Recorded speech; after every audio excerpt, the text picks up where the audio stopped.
বুকে গুলি লাগার আগ মুহূর্তে রাজপথে দুহাত প্রসারিত করে দাঁড়িয়ে থাকা আবু সাঈদের ছবি গণমাধ্যমে ছড়িয়ে পড়লে দেশ বিদেশের সমালোচনার ঝড় ওঠে। দেশ জুড়ে মানুষ শেখ হাসিনার নেতৃত্বাধীন আওয়ামী লীগ সরকারের বিরুদ্ধে রাস্তায় নেমে আসে।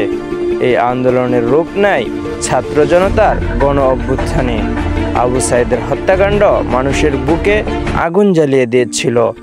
তার মৃত্যু দেশের শিক্ষার্থী, শিক্ষক ও অপমর সাধারণ মানুষ ক্ষোভে ফুঁসে ওঠে। অথচ কোটা সংস্কার আন্দোলনে নিহত সে আবু সাঈদের মৃত্যুর তারিখ নিয়ে নবম ও দশম শ্রেণীর ইংরেজি পাঠ্য বইয়ে ভুল তথ্য দেওয়া হয়েছে। গত বছরে 16 জুলাই বেগম রোকেয়া বিশ্ববিদ্যালয়ের ছাত্র আবু সাঈদ পুলিশের গুলিতে নিহত হন।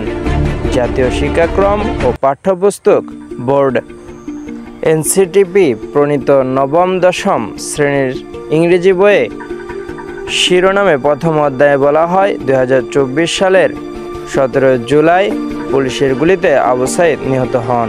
তবে একই শ্রেণীর বাংলা সাহিত্য বইয়ে আমাদের নতুন গৌরব গাথা শিরোনামে যে অধ্যায় যুক্ত করা হয়েছে সেখানে সঠিক তারিখ অর্থাৎ 16 জুলাই লেখা হয়েছে।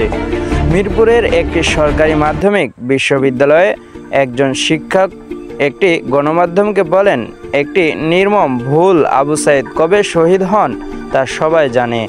তিনি বলেন, মনে হয় পাঠ্যপুস্তক লেখকদের মধ্যে সমন্বয়হীনতা রয়েছে।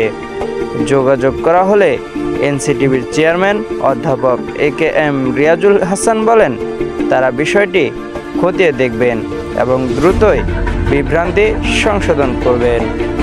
সাদিকুল ইসলাম, উন্মুক্ত বাংলা।